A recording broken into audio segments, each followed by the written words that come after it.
اعوذ باللہ من الشیطان الرجیم بسم اللہ الرحمن الرحیم اللہم صلی علی سیدنا محمد وعلی آل محمد کما صلیت علی ابراہیم وعلی آل ابراہیم انک حمید مجید اللہم بارک علی محمد وعلی آل محمد کما بارکت علی ابراہیم وعلی آل ابراہیم انک حمید مجید بسم اللہ الرحمن الرحیم ناد علیم مظہر العجائب تجدہ آن لکا فی النوائب کل ہم و غم سینجلی بے عظمتی کا یا اللہ بے نبوتی کا یا محمد بے ولایتی کا یا علیو یا علیو یا علیو الوداع راحت جا الوداع شیر جوا الوداع راحت جا الوداع شیر جوا علی جان علی جان علی جان علی جان علی اکبر من نوجوان اکبر من علی اکبر من نوجوان اکبر من الوداع راحت جا الوداع شیر تجا الوداع راحت جا الوداع شیر تجا علی جان علی جان علی جان علی جان علی اکبر من نوجوان اکبر من علی اکبر من نوجوان اکبر من ہو گئی شام غریبا علی اکبر جاگو ماں چلی جانب زندہ علی اکبر جاگو بیٹا گھر ماں ہے پریشان علی اکبر جاگو جل گئے خیمے یہاں ہے قیامت کا سما جل گئے خیمے یہاں ہے قیامت کا سما الوداع جان علی جان علی جان علی جان علی اکبر من نوجوان اکبر من علی اکبر من نوجوان اکبر من میروی ازہر میں خوش قدر قامت پسرم میروی دور برد گیرے کل اہل حرم تو آسائے منی خان شدائے کرم اے گلے پر ماں نوجوان اکبر ماں اے گلے پر ماں نوجوان اکبر ماں الوداع جان علی جان علی جان علی جان علی اکبر من نوجوان اکبر من علی اکبر من نوجوان اکبر من تیری ونل سی زلفیں مجھے یاد آتی ہے تیری ونل جمسی آنکھیں مجھے تڑپاتی ہے تیری ونل سی باتیں مجھے رلواتی ہے ہو گیا وقت ازاں اے میرے لال کہاں ہو گیا وقت ازاں اے میرے لال کہاں الوداع جان علی جان علی جان علی جان علی اکبر من نوجوان اکبر من علی اکبر من نوجوان اکبر من یوسف کرب بلا جانیے جانا منی من پریشانی و مدد تو پریشان منی شاہ دل خون شدائے دل ویران منی اے گلے پر ماں نوجوان اکبر ماں اے گلے پر ماں نوجوان اکبر ماں الوداع جان علی جان علی جان علی جان علی اکبر من نوجوان اکبر من علی اکبر من نوجوان اکبر من دل کا ارمان تھا اکبر تیرا سہرا دیکھوں سر پہ عباس علمدار کا سایہ دیکھوں کیسے ارمان اپنے بکھرتا دیکھوں تیرے سینے میں سینہ کیسے زندہ رہے ماں تیرے سینے میں سینہ کیسے زندہ رہے ماں الوداع جان علی جان علی جان علی جان علی اکبر من نوجوان اکبر من علی اکبر من نوجوان اکبر من ہو گئی شام غریبا علی اکبر جاگو ماں چلی جانب زندہ علی اکبر جاگو بیٹا گھر ماں ہے پریشان علی اکبر جاگو جل گئے خیمے یہاں ہے قیامت کا سما، جل گئے خیمے یہاں ہے قیامت کا سما، علی جان علی جان علی جان علی جان، علی اکبر من نوجوان اکبر من، علی اکبر من نوجوان اکبر من، الوداع جان علی جان علی جان علی جان۔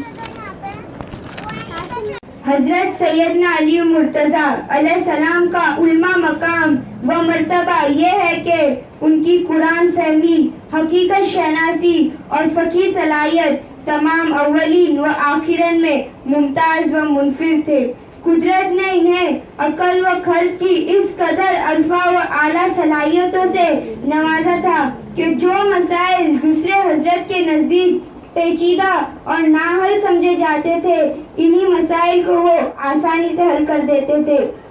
اکابر صحابہ کرم رضی اللہ تعالیٰ عنہ ایسے اوقات سے پناہ مانگتے تھے کہ جب کوئی مشکل مسئلہ پیش آ جائے اور اس کے حل کے لیے مولا علی علیہ السلام موجود نہ ہو، کہ جس کی وجہ سے ان سے کوئی غلط فیصلہ ہو جائے۔ بعض اکبر صحابہ اکرام رضی اللہ تعالیٰ عنہ نے شہادت دی کہ مولا علی علیہ السلام علم ظاہر و علم باطن دونوں کے امین تھے، اور حضرت ابن مسعود رضی اللہ تعالیٰ عنہ نے فرمایا اِنَّ عَلِيًّا بن ابی طالب عِندَهُ علم ظاہر والباطن، بے شک علی ابن ابی طالب علیہ السلام کے پاس قرآن کا علم ظاہر بھی ہے اور باطن بھی ہے۔ روایت حلیلہ اولیاء جیم 105 سے ہے۔ تو جو محترم صحابہ ابن مسعود تھے وہ فرما رہے ہیں کہ مولا علی کے پاس جو ہم قرآن پڑھتے ہیں ظاہری طور پر اس کا بھی علم ہے، اور جو قرآن کے اندر کی بات ہے جو ہم نہیں جانتے اس کا بھی علم رکھتے ہیں، کہ مولا علی شیر خدا وہ شخصیت ہے۔ اللہ تعالیٰ نے مولا علی کو دنیا میں بھیجا تو ان کو دیکھنا بھی ایک عبادت ہے، کیونکہ وہ ظاہری طور پہ بھی قرآن ہے۔ بی بی سیدہ طیبہ عائشہ صدیقہ رضی اللہ تعالیٰ عنہ فرماتی ہے علی علام النسین بالسنت، حضرت علی علیہ السلام تمام لوگوں سے بڑھ کر سنت کا علم رکھنے والے ہیں۔ روایت ہے کہ تاریخ مدینہ دمشق جیم 42 سواد 408 کی کہ مولا علی صرف علم قرآن ظاہری و باطنی نہیں رکھتے، بلکہ ہمارے آقا حضرت محمد صلی اللہ علیہ وسلم کی سنت کا صرف علم نہیں بلکہ سب سے زیادہ آپ کی سنتوں کا علم تھا مولا علی کو۔ اور حقیقت ہے کہ جو سنت کا سب سے بڑا عالم ہے وہی قرآن کا سب سے بڑا عالم ہوتا ہے۔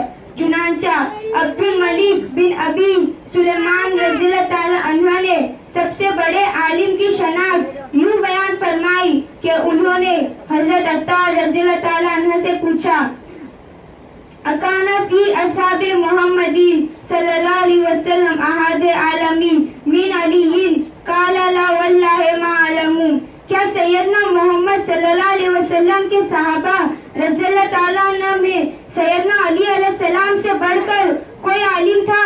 انہوں نے کہا نہیں نہیں، خدا کی قسم میں نے ایسے شخص کو نہیں جانتا۔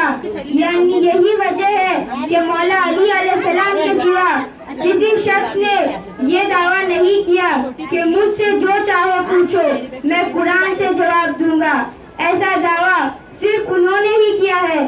حضرت ابن مسعود رضی اللہ تعالیٰ عنہ بیان کرتے ہیں ہم نبی کریم صلی اللہ علیہ وسلم کی بارگاہ میں حاضر تھے کہ سیدنا علی رضی اللہ تعالیٰ عنہ کے بارے میں سوال کیا گیا تو حضور اکرم صلی اللہ علیہ وسلم نے فرمایا حکومت 10 حصوں میں تقسیم کی گئی ہے، 9 حصے علی علیہ السلام کو دیے گئے ہیں اور 1 حصہ باقی تمام لوگوں کو دیا گیا ہے۔ اور حضرت سید بن المسیب علیہ السلام فرماتے ہیں حضور اکرم صلی اللہ علیہ وسلم کے صحابہ رضی اللہ تعالی عنہ میں سے کسی شخص نے یہ دعویٰ نہیں کیا کہ سلونی مجھ سے سوال کرو سوا مولا علی ابن ابی طالب علیہ السلام کے۔ اتنی روایتوں کے بعد بھی لوگ کہتے ہیں کہ ہم صرف صحابہ کو مانتے ہیں، جو تم صحابہ کو مانتے ہو وہی صحابہ آپ کی فضیلت اور حدیث دیے ہیں، لیکن پھر بھی مولا کو نہیں ماننا ہے۔ انہیں اور ان کی جھوٹی روایتیں کہاں سے لے کر آتے ہیں؟ آپ کی ایک حدیث یہ بھی ہے کہ مولا علی علیہ السلام پر کہ آپ صلی اللہ علیہ وسلم علم کا شہر ہے اور مولا علی علیہ السلام اس شہر کا دروازہ ہے۔ تو اگر آپ صلی اللہ علیہ وسلم تک آپ کو پہنچنا ہے تو پہلے مولا علی سے ہوتے ہوئے گزرنا پڑے گا، کیونکہ وہی اس علم کے شہر کے دروازے ہے۔ بنا دروازے کے اندر کیسے پہنچیں گے آپ؟ اور اگر آج تک اگر کوئی بھی علم دار ہے، میں، آپ یا کوئی بھی، تو صرف آپ کی بدولت، مولا علی کی وجہ سے۔ ان کے پاس ہر قسم کا علم تھا، ہوتا بھی کیسے نہیں، آخر وہ شیر خدا ہے۔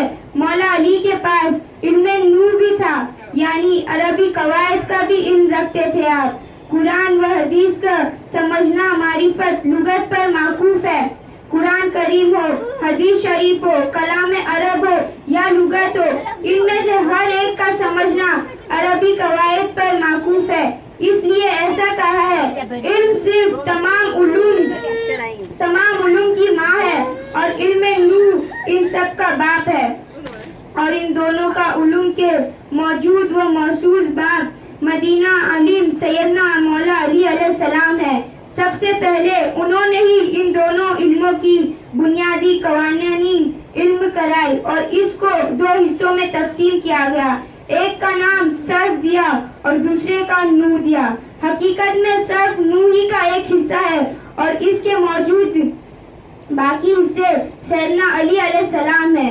عبدالاسود رضی اللہ تعالی عنہ بیان کرتے ہیں کہ میں مولا علی کی بارگاہ میں تشریف لایا تو دیکھا آپ سر جھکائے متفکر بیٹھے ہیں۔ میں نے عرض کیا، امیر المومنین، کس معاملے میں آپ متفکر ہیں؟ فرمایا، میں تمہارے شہر میں عربی غلط طریقے پر بولتے ہوئے سنا ہے، تو آپ نے سوچا آپ اپنا علم بانٹ دیں۔ تو انہوں نے فرمایا، اگر آپ ایسا کر دیں گے تو ہمیں آپ کے ذریعے ایک زندگی مل جائے گی اور ہمارے یہاں عربی زبان باقی رہ جائیں گی۔ خود سوچئے کہ جس علم کو حاصل کیے بغیر کوئی انسان عالم نہیں بن سکتا، تو پھر جو شخص اس علم کا موجود اور موصوف ہے وہ باب علم نہیں ہوگا تو کیا ہوگا؟ لیکن افسوس، لوگ علم کو تو مانتے ہیں لیکن جو ہستی ہے ان علوم کی وجہ اور سنت ہے، انہیں تمام علوم کا دروازہ تسلیم نہیں کرتے کہ مولا علی باب علم ہے۔ مولا علی کے کچھ خصائص حضرت عمر و بن عباس رضی اللہ تعالیٰ نے فرمایا ہے۔ پہلا، آپ صلی اللہ علیہ وسلم نے فرمایا، قلعہ خیبر کو فتح کرنے کے لیے میں اس شخص کو پرچم دے کر بھیجوں گا جو اللہ اور اس کے رسول صلی اللہ علیہ وسلم سے محبت کرتا ہے۔ اور آخر تک اللہ تعالیٰ کبھی اس کو شرمندہ نہیں فرمائے گا۔ تو اس پرچم کو حاصل کرنے کے لیے لوگ للچانے لگے۔ آپ نے فرمایا کہ علی کہاں ہے؟ بتایا گیا وہ چکی میں گندم پیس رہے ہیں۔ تو آپ نے فرمایا، کیا تم میں سے کوئی چکی نہیں چلا سکتا؟ پھر آپ ان کو بلائے اور جب کہ وہ اسود چشمے میں مبتلا تھے، دیکھ نہیں پا رہے تھے، آپ نے ان کی آنکھوں پر دم کیا اور 3 دفعہ پرچم لہرا کر دے دیا اور بالآخر خیبر فتح کر لیا مولا علی نے۔ درود و پاک پڑھو آپ کی اور آپ کی آل پر۔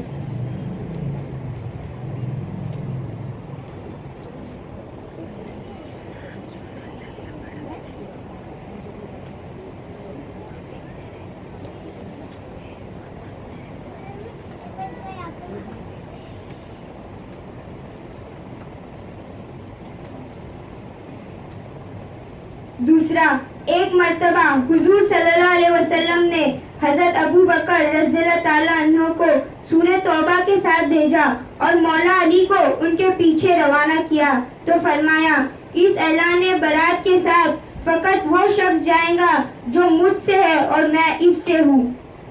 تیسرا، آپ صلی اللہ علیہ وسلم نے مولا حسن، مولا حسین، مولا علی علیہ السلام اور بیوی فاطمہ سلام اللہ علیہ کو بلا کر ان پر چادر پھیلائی، پھر دعا فرمائی، اللہم اولیاء آلہ بیتی فاذہب آہما رد سے وطاہم تارین۔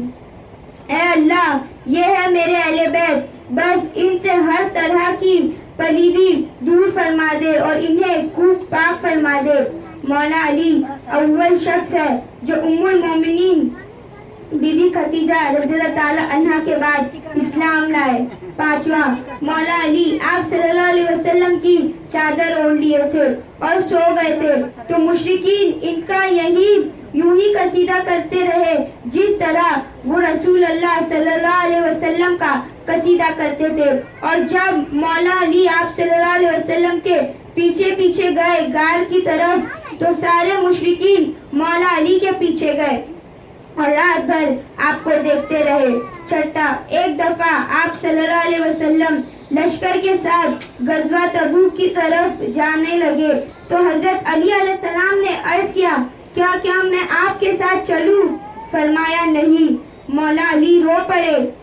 اس پہ آپ نے فرمایا، کیا تم اس بات پر راضی نہیں ہو کہ تم میرے لیے ایسے ہو جیسے موسیٰ علیہ السلام کے لیے ہارون علیہ السلام، مگر یہ کہ تم نبی نہیں ہو، تم میرے نائب ہو، یعنی میرے بعد ہر مومن کے نائب ہو۔ ساتواں، ابن عباس رضی اللہ تعالی عنہ نے فرمایا، مسجد کی طرف کھلنے والے تمام دروازے بند کر دیے گئے سوائے باب علی کے۔ آٹھواں، آپ صلی اللہ علیہ وسلم نے فرمایا، من کنت مولا فہذا علی مولا، میں جس کا ولی ہوں علی اس کا ولی ہے۔ لیکن پھر بھی مولا علی علیہ السلام سے اس قدر حسد کیوں؟ ہمیشہ ارباب نعمت حضرت کے حاسدین ہوتے رہے اور مولا علی علیہ السلام چونکہ بے شمار فضائل کے ہی نہیں بلکہ خواہش کے حامل تھے، اس لیے ان کے ساتھ حسد کرنے والوں کی بھی کثرت تھی، اور یہ ظاہر ہے کہ غلط اور بے بنیاد پر بے پرکی اڑانا حاسدین کا محبوب مشغلہ ہو چکا تھا۔ چنانچہ مولا علی علیہ السلام کے حاسدین ایک طرف تو ان کی خوبیوں پر پردہ ڈالنے کی ناکام کوشش کرتے تھے اور دوسری طرف ان کے خلاف افواہ اڑایا کرتے تھے۔ حضرت ابن عباس رضی اللہ تعالیٰ عنہ کے پاس جو جماعت آئی تھی وہ ایسی ہی بے بنیاد افواہ کے باعث مولا علی علیہ السلام کے ساتھ بغض کے مرض میں مبتلا تھی۔ اس وجہ سے انہوں نے مولا علی کے خصائص حضرت ابن عباس رضی اللہ تعالیٰ عنہ نے بیان کیا کہ اے دشمنان علی، در حقیقت تم علی علیہ السلام کی شان سے بے خبر ہو۔ علی علی ہے، اس کو علی جل جلالہ نے علی بنایا ہے۔ کسی سفلہ مزاج شخص کو مقام علی کی کیا خبر؟ نادانو، تم ان کے خلاف زبان کھول کر اپنی عاقبت کو برباد کر رہے ہو، مگر ان کا کچھ نہیں بگڑے گا۔ یاد رکھو، علی مرتضیٰ علیہ السلام کے خلاف لب کشی کرنا آسمان پر تھوکنے کے مترادف ہے کہ جو علی کے دشمن ہیں وہ اسی لائق ہے۔ حضرت ابو ثابت رضی اللہ تعالیٰ عنہ روایت کرتے ہیں کہ سیدنا ام سلمہ رضی اللہ تعالیٰ عنہ نے بیان کیا کہ میں نے خود رسول صلی اللہ علیہ وسلم کو فرماتے ہوئے سنا، علی ما قرآن و قرآن ما علی لن یدفرکا حتی یردا علی الحوض۔ علی علیہ السلام قرآن کے ساتھ اور قرآن علی علیہ السلام کے ساتھ ہے، دونوں جدا نہ ہوگے حتیٰ کہ ایک اکٹھا حوض کوثر پر میرے پاس آئیں گے۔ درود و پاک پڑھے آپ کے رات۔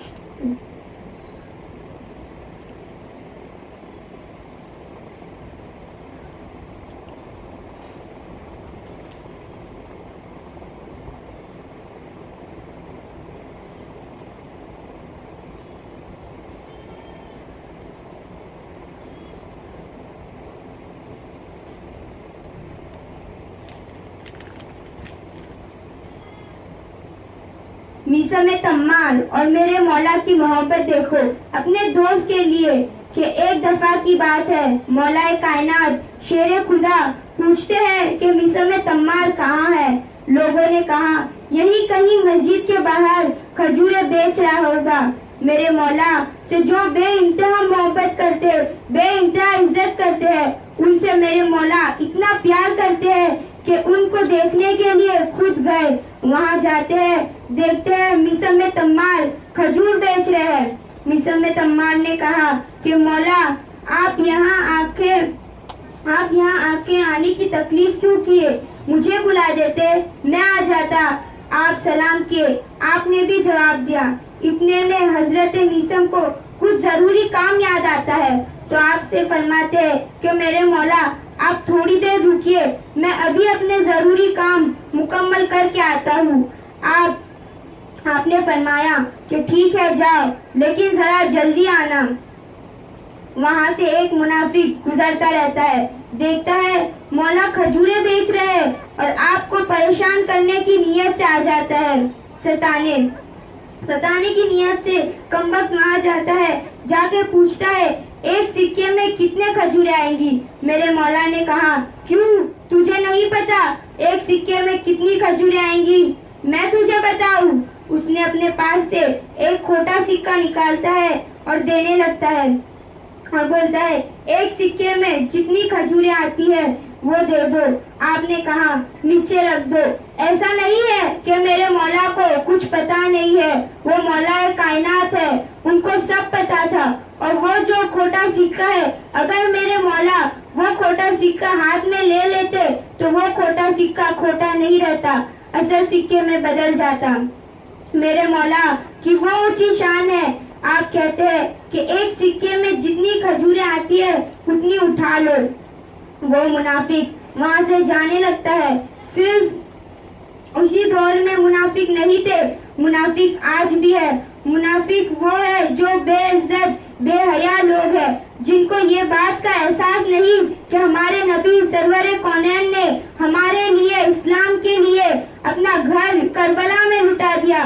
کہتے ہیں ان کے غم میں نہ رو, کہتے ہیں ان کے غم شبیر میں نہ جاؤ.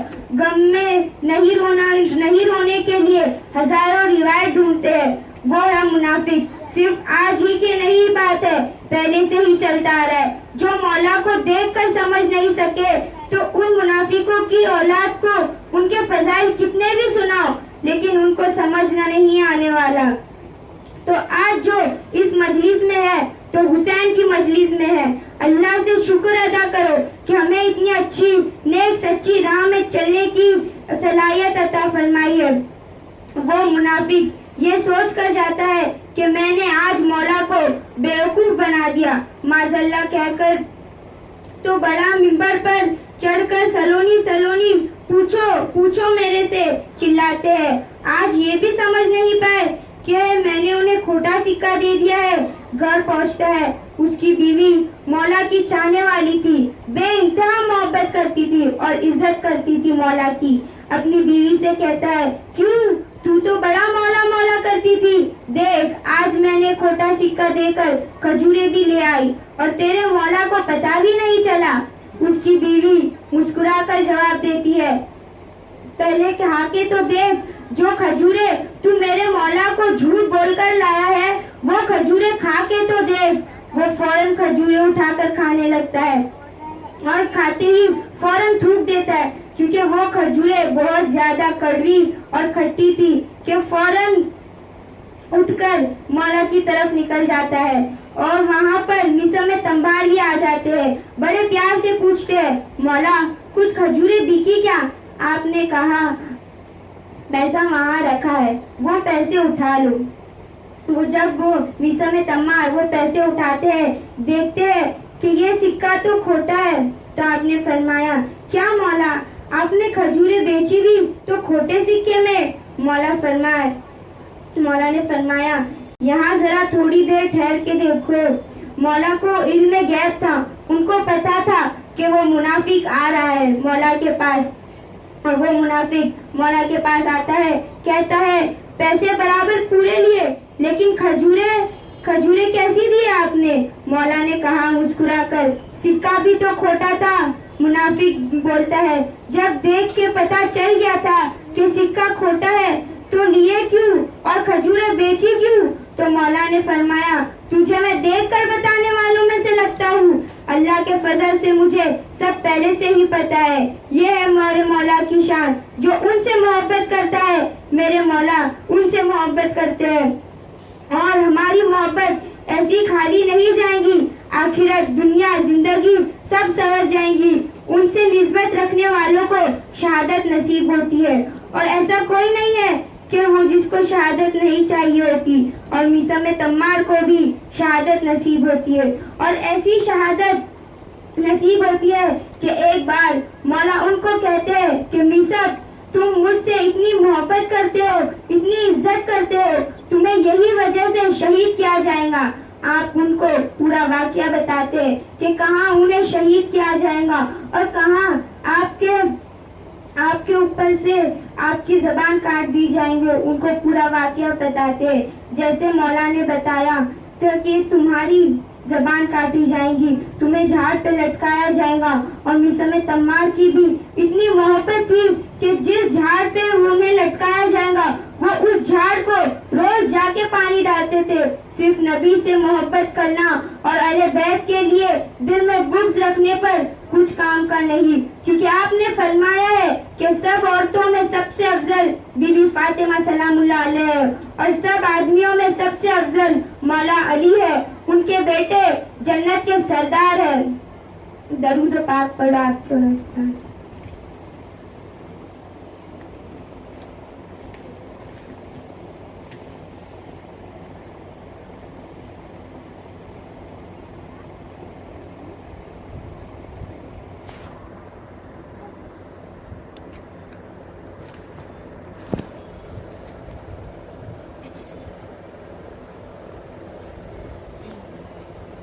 یکم شعبان, 1 شعبان 6 ہجری کو امام علی ابن ابو طالب علیہ السلام کو اور بی بی فاطمہ سلام اللہ علیہ کو ایک بیٹی اللہ نے عطا کی. تو اس وقت آپ صلی اللہ علیہ وسلم مدینے میں نہیں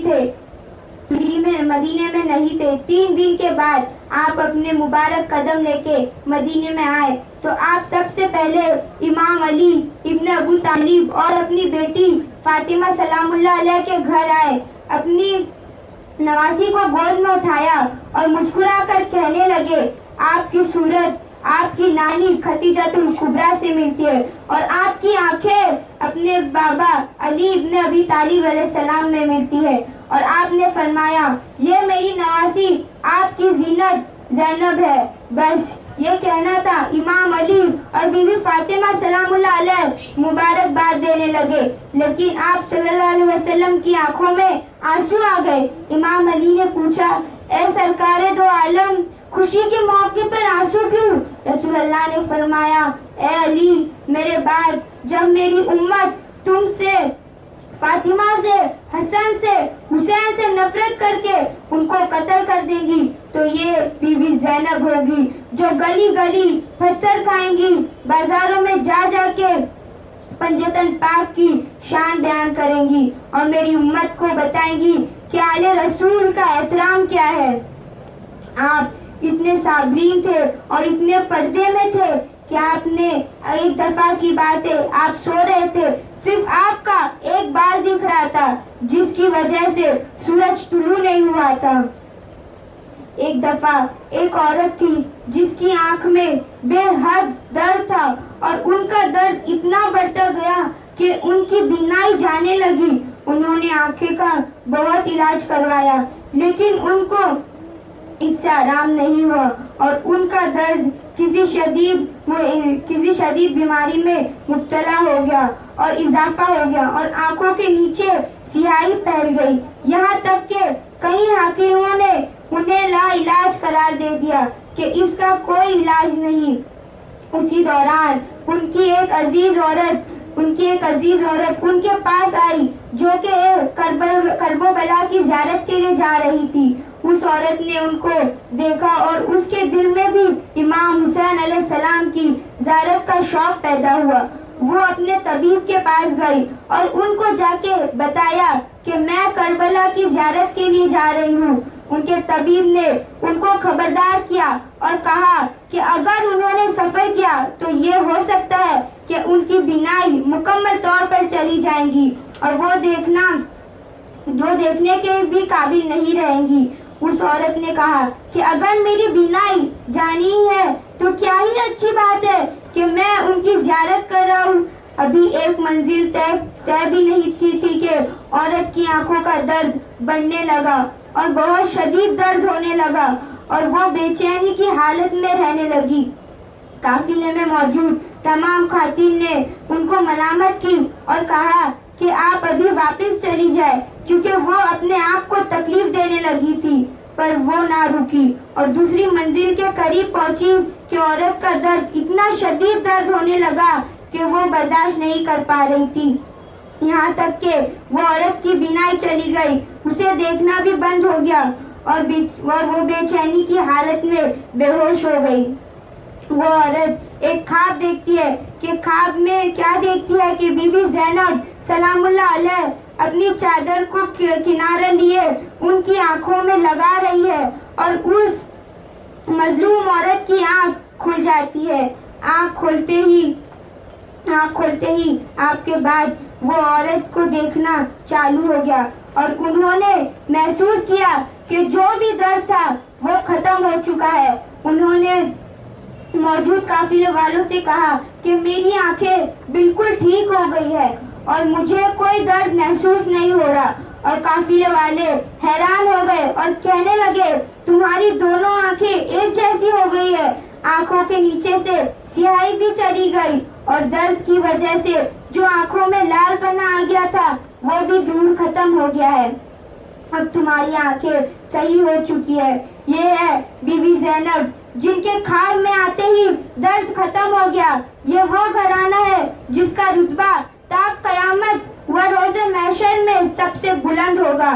نہ آپ جیسا تھا اور نہ کبھی آپ جیسا ہوگا، لیکن ہم ان کے بتائے ہوئے راستے پر عمل تو کر سکتے ہیں، بھلے ان جیسا نہیں بن سکتے۔ آپ کی محنت، آپ کی سخاوت، آپ کی محبت، آپ کا پردہ اور آپ کی شجاعت کہ آپ نے یزید کے دربار میں کھڑے ہو کر خطبہ دیا اور کہا کہ امام حسین علیہ السلام ہی اس جنگ کے فتح پائے ہیں۔ درود و پاک پڑھے آپ کے اور آپ کے۔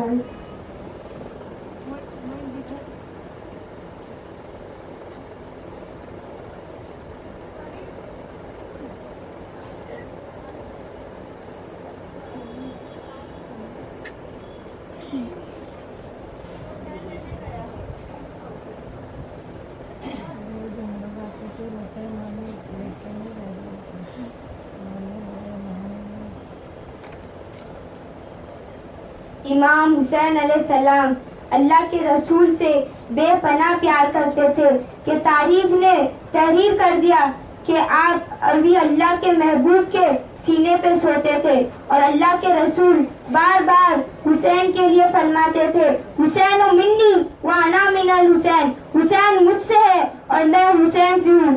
اللہ کے رسول کی رحلت کے بعد امام حسین علیہ السلام اپنے نانا کو بے پناہ یاد کرتے تھے۔ بس نانا سے ہاتھ اٹھا کر امام حسین علیہ السلام نے اللہ کے دربار میں التجا کی کہ اے میرے اللہ، مجھے ایسا بیٹا عطا کر جو صورت اور سیرت میں میرے نانا جیسا ہو، تیرے محبوب جیسا ہو۔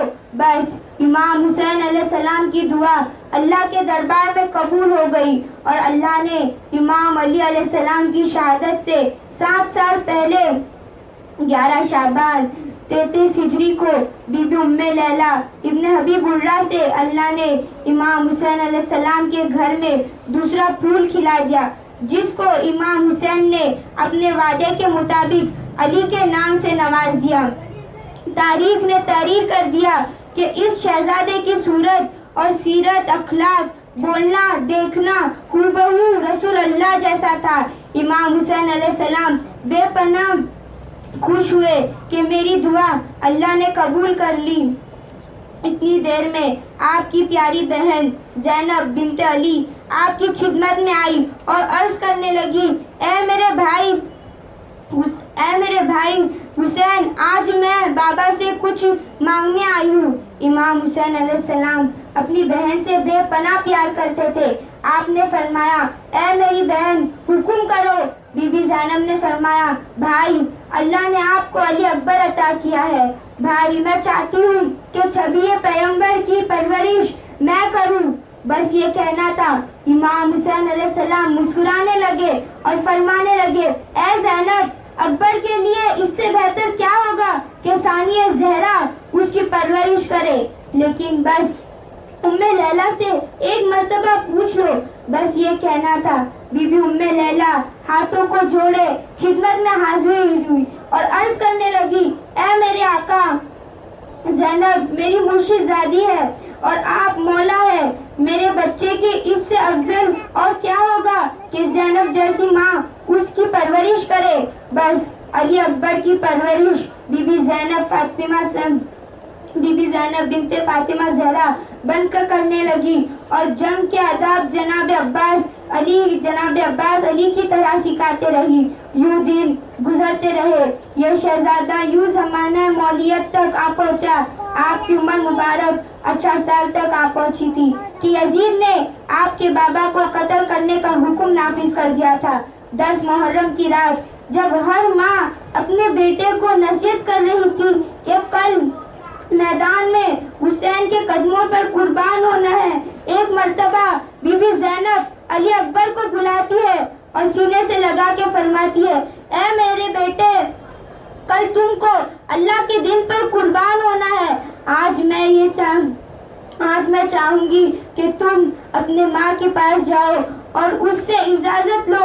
علی اکبر نے کہا اے میری ماں کیا آپ میری ماں نہیں ہے؟ بی بی زینب نے فرمایا اکبر میں تو تمہاری وہ ماں ہوں جس نے تمہیں پالا ہے, لیکن جس نے تمہیں جنا ہے وہ ماں بی بی ام لیلا ہے. جاؤ اپنی ماں سے ملو اور اسے ماں کہہ کے بلاؤ. جناب علی اکبر روتے روتے اپنی ماں کے خیمے میں آتے ہیں اور فرماتے ہیں اے میری ماں آپ پر سلام ہو. بی بی ام لیلا رو رو کے کہتی ہے اے نوجوان کون ہو تم؟ آج تک کسی نوجوان نے مجھے ماں نہیں کہا, شاید تم بھول گئے ہو. علی اکبر قریب آ کے بیٹھ جاتے ہیں اور کہتے ہیں اے میری ماں میں اکبر ہوں. مجھے آج میری ماں زینب نے بتایا مجھے پیدا کرنے والی ماں آپ ہے. بس اتنا کہنا تھا. بی بی ام لیلا رونے لگی اور علی اکبر سینے سے لگ گئے اور کہا اے اکبر اللہ نے تجھے اتنا حسین کیا, شبیہ رسول بنایا, میں اس قابل نہ تھی کہ میں تمہاری پرورش کر سکوں. بی بی ام لیلا نے ایک صندوق کھولا اور کبھی 6 ماہ کے کپڑے بتاتی ہے تو کبھی 4 ماہ کے, کبھی 2 سال کے کپڑے بتاتی ہے تو کبھی 5 سال کے, کبھی 10 سال کے علی اکبر کے کپڑے بتاتی ہے. کتنے میں علی اکبر فرماتے ہیں اے میری ماں یہ کپڑے کس کے ہیں؟ بی بی رو کے کہتی ہے اے اکبر یہ سب تیرے لیے بنائے تھے. بس بی بی ام لیلا نے کہا اے اکبر یاد رکھنا میں ایک کنیز کی بیٹی ہوں اور میری ہمیشہ سے ایک کوشش رہی ہے کہ تمہارے بابا حسین جو فاطمہ سلام اللہ علیہ کے بیٹے ہیں اور جو جنت کے سردار ہیں, جو نبی کے نواسے ہیں, ہمیشہ مجھ سے خوش ہو. اکبر اے اکبر یہ لوگ جو دیکھ رہے ہو یہ سب اللہ کے رسول کے نواسے کے دشمن ہیں. اکبر کل میرے بیٹے کو زہرا کے بیٹے پر قربان ہونا ہے. ایسی قربانی دینا بیٹا کہ تیری ماں فاطمہ سلام اللہ علیہ کے سامنے سرخرو ہو جائے. بس رات ڈھلنے لگی, سورج طلوع ہوا اور اذان علی اکبر سے فضا گونجنے لگی. امام حسین علیہ السلام ابھی نماز پڑھ ہی رہے تھے کہ فوج یزید نے حملہ شروع کر دیا. ایک ایک مولا کے چاہنے والا شہید ہوتا رہا. علی اکبر بار بار اجازت کے لیے آتے تھے, لیکن کبھی حور کے بیٹے آ جاتے تھے, کبھی حبیب آ جاتے تھے کہ مولا ہمارے سامنے ہم شبیہ پیغمبر ذبح ہوتے کیسے دیکھ سکتے ہیں, ہمیں پہلے اجازت دے کہ ہم اکبر کے قدموں میں قربان ہو جائے, ہم آپ کے قدموں میں قربان ہو جائے. بس جب کوئی نہ رہا تو حسین علیہ السلام تنہا ہو گئے. علی اکبر رہ گئے تو کہنے لگے اے میرے بابا اپنے بیٹے کو اجازت دے کہ وہ بھی میدان میں جائے. امام حسین علیہ السلام نظریں اٹھائے, چہرہ کو دیکھے اور کہا اے اللہ ان لوگوں کے لیے گواہ رہنا کہ میں اب اس کو میدان میں بھیج رہا ہوں جو سیرت اور صورت میں آپ کے محبوب جیسا ہے. اے اللہ مجھے جب بھی تیرے محبوب کی یاد آتی تھی میں اکبر کا چہرہ دیکھتا تھا. اے اللہ میں نے تیرے دین پہ میرا یہ بیٹا ہم شکل رسول بھی قربان کیا. مولا نے کہا اکبر جانے سے پہلے ایک مرتبہ دونوں ماؤں سے الوداع کہہ کے آنا. تاریخ نے تحریر کر دیا. جیسے ہی اجازت لینے کے لیے علی اکبر خیمے میں گئے بیویوں نے کوہرام برپا ہو گیا. واویلا کی صدائیں عام ہونے لگی. علی اکبر سے پہلے اتنی بلند آوازیں بیویوں کے رونے کی کسی نے نہ سنی تھی. بس علی اکبر اجازت کے لیے میدان میں جاتے ہیں. فوج یزید کے بڑے بڑے بہادروں کو فنار جہنم کرتے ہیں. تاریخ نے تحریر کر دیا. فوج اشقیاء کو علی یاد آتے ہیں. پہلے حملے نے جناب علی اکبر نے 1800 فوج یزید کو فنار جہنم کیا. بس لڑتے لڑتے علی اکبر اپنے گھوڑے کو پیچھے گھماتے ہیں اور امام حسین علیہ السلام کے پاس آتے ہیں.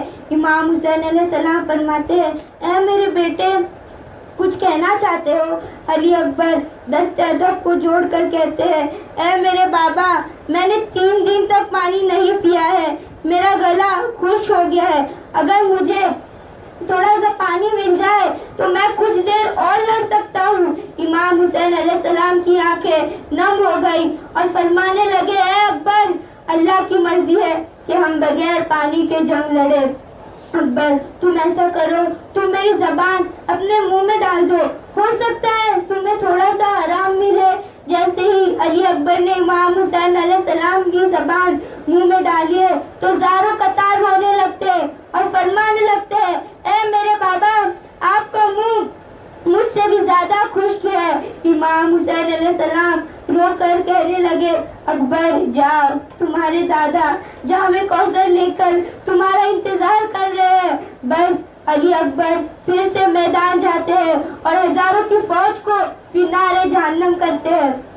فوج اشقیاء کبھی شمر کبھی عمر بن سعد کہتا ہے یہ عباس کا شاگرد ہے, علی کا پوتا ہے, اس سے فردن جنگ نہیں ہوگی. پوری فوج کو کہو کہ مل کے حملہ کرے, جو دور ہے ان کو کہو کہ تیر چلائے. بس ایک طرف ہم شبیہ پیغمبر تھا, دوسری طرف ہزاروں کی فوج علی اکبر پر تیر چلاتی ہے.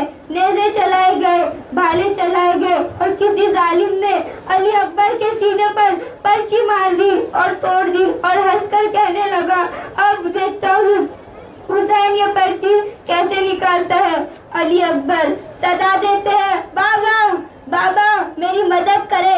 آپ حسین علیہ السلام جب میدان میں آتے ہیں علی اکبر تک پہنچتے ہیں. علی اکبر سر کو اپنے گھوڑے میں رکھتے ہیں اور دیکھتے ہیں کہ علی اکبر اپنے ہاتھ اپنے سینے پہ رکھے ہوئے. امام حسین علیہ السلام فرمائے بیٹا سینے میں کوئی تکلیف ہے؟ علی اکبر نے کہا ہاں بابا ایک سالار نے مجھے سینے پر پرچی مار دی ہے. وہ ہنس کر رہا تھا اور ابو حسین علیہ السلام یہ سوچ رہا تھا کہ حسین علیہ السلام کیسے نکالیں گے. بس وہ نامعقول دور سے ہنستا رہا, اس غریب باپ کا تماشا دیکھتا رہا. امام حسین علیہ السلام نے آسمان کی طرف نگاہ کی اور کہا اے میرے دادا ابراہیم دیکھ میرا اسماعیل میں کس طرح قربان کرتا ہوں. میرے آنکھوں پہ نہ پٹی ہے نہ میرے اسماعیل کے ہاتھ بندھے ہیں. امام حسین ایک ہاتھ زمین میں کربلا پر رکھے, ایک ہاتھ علی اکبر کی پرچی پر رکھے. اللہ اکبر کہا اور پرچی کو کھینچا. جیسے ہی کھینچا پرچی کے ساتھ علی اکبر کا کلیجہ نکل آیا. جیسے ہی پانی کے بغیر مچھلی تڑپتی ہے. علی اکبر تڑپنے لگے. امام حسین علیہ السلام خون علی اکبر آسمان کی طرف پھینکتے ہیں اور کہتے ہیں اے اللہ گواہ رہنا میں نے تیرے اسلام کے لیے ہم شکل پیغمبر کو بھی قربان کر دیا, میرے اکبر کو قربان کر دیا. انا للہ و انا الیہ راجعون.